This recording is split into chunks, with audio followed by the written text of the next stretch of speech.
Voilà. Shalom, bien-aimés, j'espère que vous portez bien.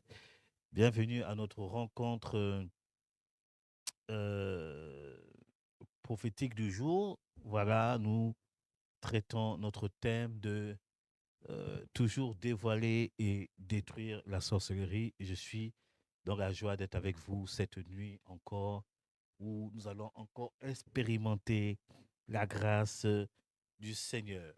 Nous vivons des choses extraordinaires et, et nous pouvons que rendre gloire à Dieu.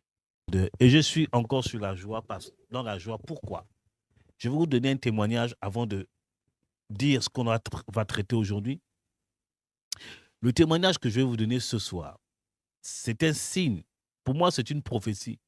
Pour dire que le travail que nous faisons, c'est tellement sérieux que vraiment préparer ces moments vraiment dans la prière. Euh, C'était dimanche. Dimanche, la nuit de dimanche, dimanche soir ou bien lundi soir, je ne m'appelle plus. Je crois que c'est lundi soir. euh, J'étais sorti parce que j'étais allé sortir avec mon véhicule et je rentre à la maison, je ferme mon véhicule, quand je rentre à la maison, j'ai une vision. Quand je rentre à la maison, j'ai une vision. Il était 20h et quelques. Et dans la vision, le Seigneur me montre que mon véhicule sera vandalisé. Je dis, oh Seigneur, quand même, la voiture, j'ai plus de gars, ils vont vandaliser. Quoi, ta, ta, ta, ta. Et j'ai dit, bon, je vais sortir après pour voir même garer la voiture dans un endroit plus sécurisé. C'est dans le parking de. La voiture, je le garde dans le parking extérieur. Tout ça là. J'ai l'habitude de le faire. Beaucoup de personnes le font. Rien ne se passe. Bon, je me suis. J'étais occupé, j'ai fait plein de choses. Et c'est vers entre 5h et 6h, dans mon esprit, je suis poussé à sortir de la maison. Quelque chose me dit, sors de la maison. Je sors de la maison. J'ai pris la voiture principale de celle de mon épouse. Je veux sortir un peu. Dès que je sors, et quand je sors de la barrière, j'entends le Seigneur me dire, regarde ton véhicule. Je regarde le véhicule, je vois que le véhicule a été effectivement vandalisé. Ils ont brisé la vitre, ils ont fouillé à l'intérieur, ils ont vraiment... J'ai dit, mais Seigneur, c'est quoi c'est ça? Et quand je dis c'est quoi c'est ça, je me suis rappelé de la révélation que j'ai reçue à la veille, de la vision. Je dis, mais j'ai crié, j'ai dit, Seigneur, tu m'as pas averti. Je n'ai pas prêté attention. Je me suis dit, j'allais faire ça après. Parce que c'est une maison, c'est comme un coin sécurisé. On peut pas, ça ne peut pas arriver. Nous ne sommes pas dans les quartiers chauds et tout comme ça. Ta, ta, ta, ta. J'ai commencé à dire, mais Seigneur, c'est quoi cette histoire? Je n'arrivais pas à m'énerver. J'ai ramené la voiture de ma femme au parking intérieur. J'ai pris mon véhicule. Il faisait tellement froid qu'il y avait le verglas dans la portière était ouverte, donc je conduisais avec la portière ouverte, je regardais comme ça. Et je suis rentré dans le véhicule, dans le parking. Et quand je garais la voiture, j'entends le Seigneur me dire, c'est à cause de dévoiler et détruire la sorcellerie. L'ennemi s'est déchaîné contre toi parce que le travail que tu fais, tu es en train de t'attaquer aux choses qui vont détruire son business. Donc, il s'est acharné contre toi. C'est pour ça qu'il a attaqué ta voiture. Je me suis calmé. J'ai essayé de ranger la voiture, puis fermer la portière. Comme ma voiture, c'est une voiture coulissante, portière coulissante. Gloire à Dieu, la portière fonctionne très bien. J'ai dit merci Seigneur. J'ai fermé. Je suis rentré à la maison. Il était 6h15. Je me suis endormi. Je suis rentré dans la chambre de prière. J'ai pris le psaume 23. Je proclame le psaume 23 et je me suis endormi. Ce matin, je me lève. J'explique ça à ma femme. Elle n'en revient pas. Elle dit de toutes les voitures qui sont à l'extérieur, c'est ton véhicule qu'ils ont visé. Bien aimé, c'est pour dire que le monde spirituel, c'est sérieux. Le monde spirituel, c'est sérieux. Quand on parle de dévoiler et détruire la sorcellerie, c'est pas de l'amusement. C'est quelque chose de réel. Donc, ce qu'on fait tous les mercredis, c'est pas parce que je m'ennuie, c'est pas parce que... Non, c'est parce que le Seigneur a parlé. Le Seigneur a dit, je dois libérer mon peuple. Donc, fais ce type de programme. Et je bénis le Seigneur. Depuis que j'ai commencé ce type de programme, surtout dévoiler et détruire la sorcellerie, je me suis rendu compte que certains ont de Dieu. C'est pas par rapport à moi. Je crois que c'est une saison. Certains hommes de Dieu qui sont assez connus sont en train de traiter le même thème. Donc, c'est comme ça. Nous, on prend les coups.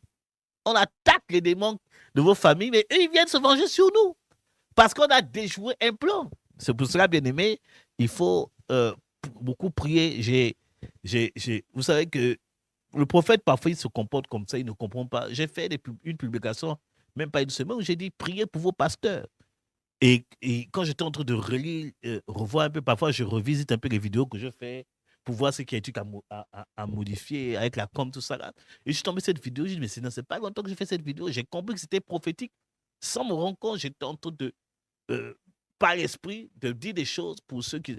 Bien aimé, il faut que vous appreniez à prier pour vos pasteurs, prier pour vos pères spirituels, apprenez à les protéger et les honorer. Parce qu'on souffre, hein? On prend des coups que... Paul a dit, c'est à cause de vous c'est à cause de toi, Seigneur, qu'on nous amène à l'abattoir. C'est à cause du nom de Jésus. Comme ils ne peuvent pas attraper Jésus, et que c'est nous qui sommes là qui parlons de lui, on dit, bon, toi, on va t'attaquer, puisqu'on n'arrive pas à le voir, c'est toi qu'on voit. Arrête. Alors aujourd'hui, nous allons voir plusieurs choses. Nous allons voir le thème principal de ce soir, c'est la mort, virgule, sanction ultime contre la sorcellerie. La mort, virgule, sanction ultime contre la sorcellerie. C'est le thème que nous allons traiter ce soir devant le Saint-Esprit. Alléluia. Et nous allons prendre un passage dans le livre de Samuel, chapitre 15. Samuel, chapitre 15, verset 1 à 3. Alléluia. Donc, vous voyez que ici, Dieu est en train de parler à son prophète Samuel. Et Dieu dit à Samuel, va m'exterminer un peuple. Et ce peuple s'appelle Amalek. Et il dit que quelle était la raison qui a poussé Dieu à exterminer Amalek? C'est parce que Amalek a fermé ses portes en Israël. Quand Israël sortait à peine de l'Égypte, ils ont traversé la mer Rouge et ils voulaient juste passer par le territoire pour entrer à Canaan. Amalek a fermé la porte. Pourquoi Israël a fait le détour? L'une des raisons pour laquelle Israël a fait le détour, c'est parce que Amalek avait fermé la porte. Amalek était le raccourci pour faire les 40 jours. Mais ils ont fermé la porte, ils ont dû faire le détour. Et ça fait 40 ans. C'est l'une des raisons majeures. Il y a plusieurs raisons, mais c'est l'une des raisons majeures qui, Amalek, en fait, a retardé Israël dans sa destinée. Et Dieu dit à Moïse, à Samuel, je me rappelle de ces gars-là, va les tuer.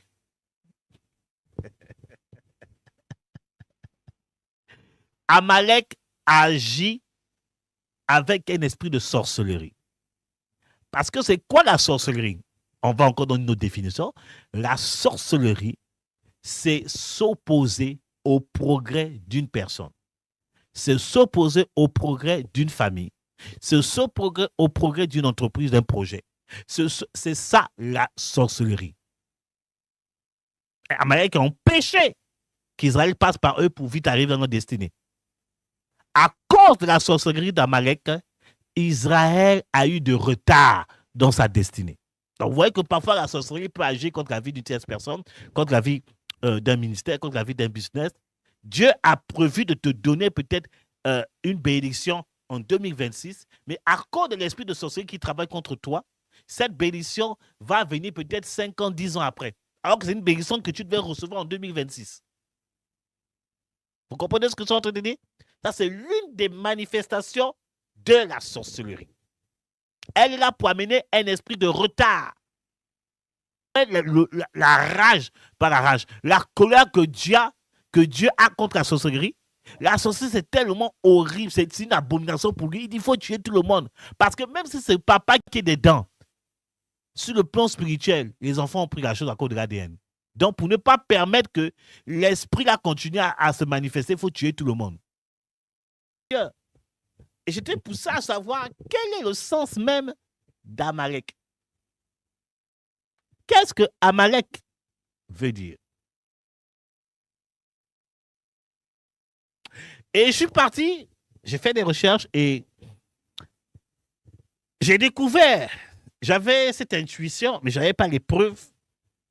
J'ai découvert dans les Écritures, donc nous voyons que Amalek fait partie de la descendance d'Ésaü.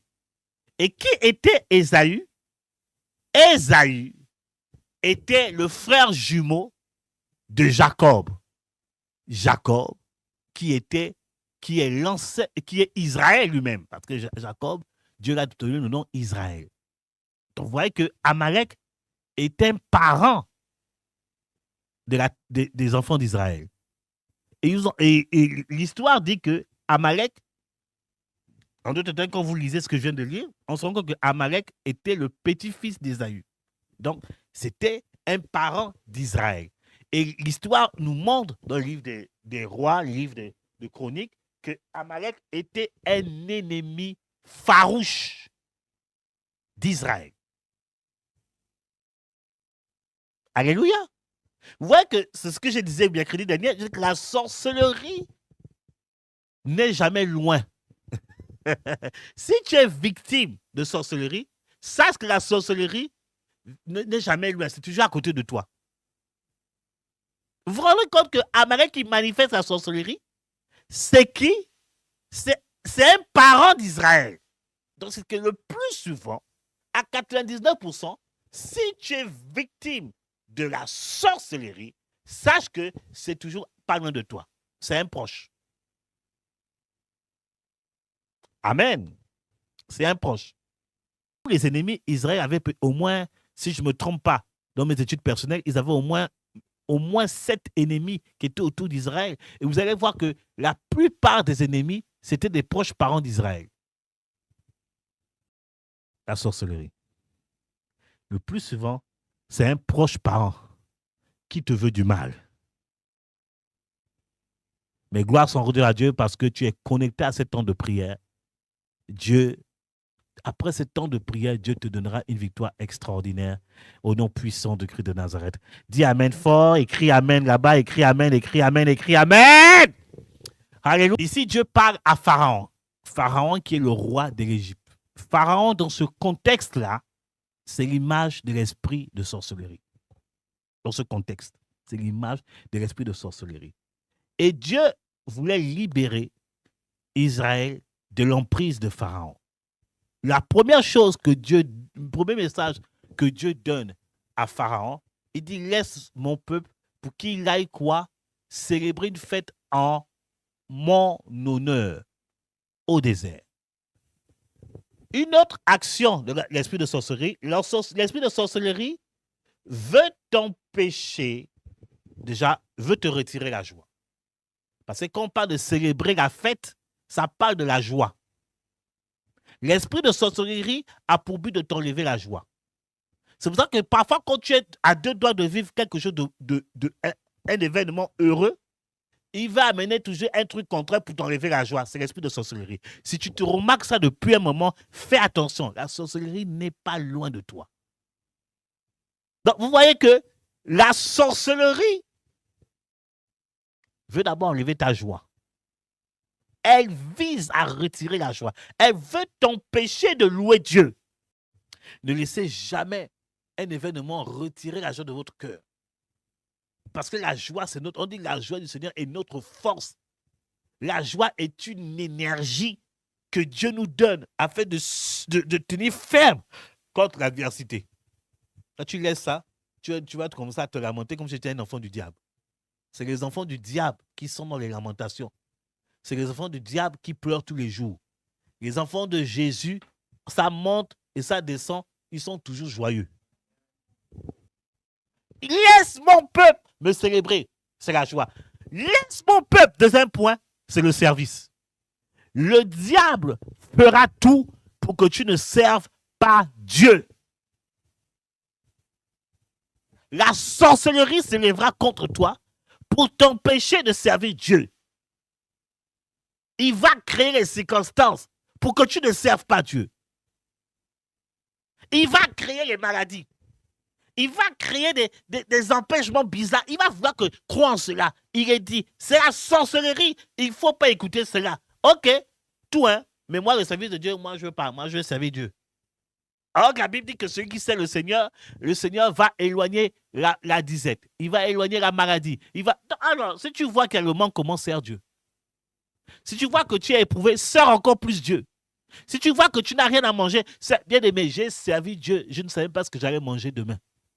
Mais dans ça, Dieu me dit, sers-moi. Rien ne doit t'empêcher de servir Dieu. Si une circonstance extérieure t'empêche de servir Dieu, c'est que tu n'as pas encore rencontré Jésus. Une personne qui a rencontré Jésus dit non, coûte ce coûte, on monte, on descend, je sers Dieu. Même si je dors dehors, je sers Dieu. Enfin, la sorcellerie combat pour empêcher quelqu'un de rentrer dans sa destinée prophétique. Elle va te donner des raisons humaines pour que tu ne sers pas Dieu. Mais tu ne sais pas parler. Tu n'es pas allé loin à l'école. Mais est-ce que tu peux prêcher comme le prophète en vrai? Dieu a dit, hein, laisse mon peuple célébrer une fête en mon nom. Où c'est? Il n'a pas dit en ville. Hein. Il a dit où c'est? Dans le désert. Le désert est l'atmosphère favorable pour mieux servir Dieu. C'est quand tu es dans le manque là. Là, ton esprit est très disposé à servir Dieu. C'est pour ça qu'il y a certaines personnes là, Dieu les maintient dans le désert parce qu'il sait que dans le désert là, tu es très compétent. Oh là là là là là là. Est-ce qu'on peut acclamer le Seigneur ce soir? Comment la sorcellerie travaille aussi? La sorcellerie travaille aussi dans le sens de quoi? J'ai déjà parlé de ça, mais je vais insister encore ça. Il dit qui est l'Éternel pour que j'obéisse à sa voix. La sorcellerie aussi travaille aussi dans la désobéissance. Prendre plaisir à désobéir à Dieu sans remords. Sache qu'il y a un esprit de sorcellerie qui est là. Un esprit de sorcellerie qui s'est installé. L'esprit de sorcellerie combattra ta vie de consécration dans le jeûne et la prière. 3 jours de marche dans le désert, ça sous-entend 3 jours de jeûne. Offrir des sacrifices. Le jeûne est un sacrifice. La prière est un sacrifice. Pendant 3 jours, allons-nous, on va aller jeûner et prier. Il dit non, non, non, non, non, non. Quand tu vois que ta vie de jeûne et prière commence à être combattue, il y a des gens à un moment donné là, à l'époque, faire une journée de jeûne, c'était facile. 3 journées de jeûne, c'était trop facile. 7 jours de jeûne, c'était facile.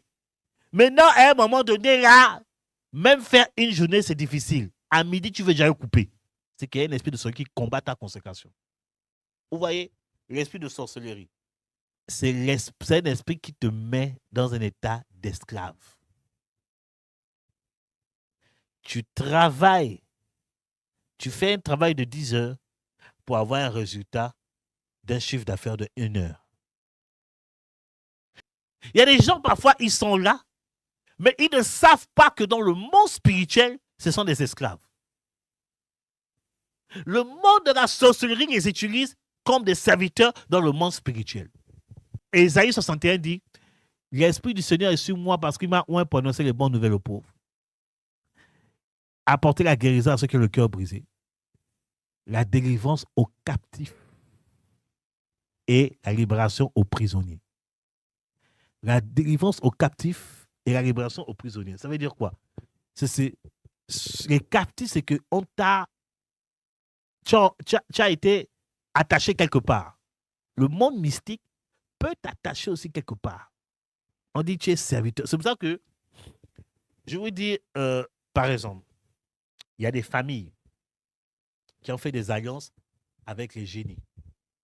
Et dans ces alliances, il est dit, par exemple, que tes filles ne se marieront pas. C'est ça, tu es esclave. Tu dois servir les intérêts de la famille. Il y a un cas comme ça, qu'on a aidé une femme comme ça. Elle n'arrivait pas, la fille belle comme tout.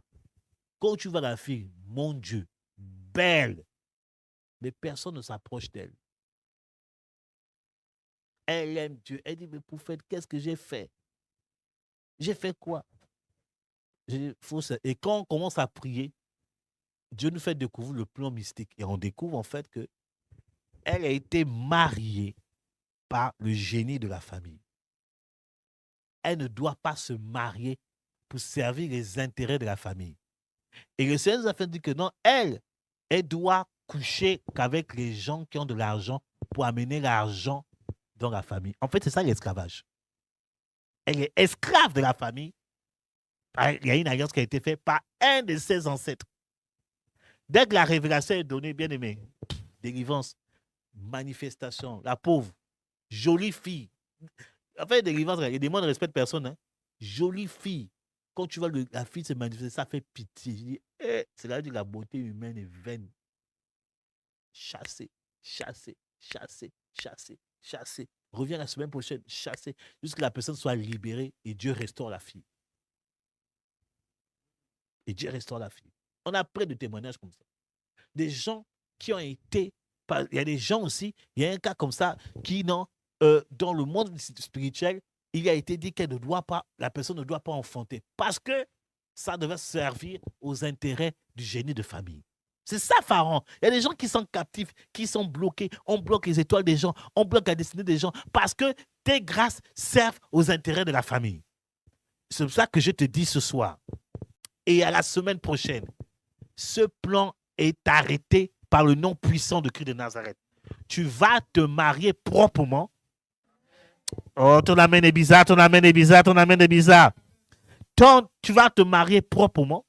Tu vas avoir des enfants, de très beaux enfants, au nom puissant. Et je vais t'annoncer ce soir, tu es comme Abraham.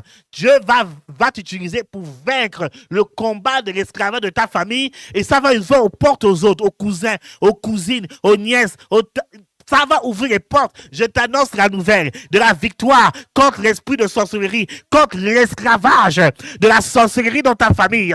Tu es l'élément que Dieu a choisi et tu utilises la parole de Dieu ce soir afin de détruire ces choses. Je déclare et je décrète la saison de la victoire. La sorcellerie de la famille qui t'a maintenu dans un état d'esclavage est en train de tomber maintenant. Qui t'a maintenu dans un état de stérilité, de célibat, de maladie, de pauvreté.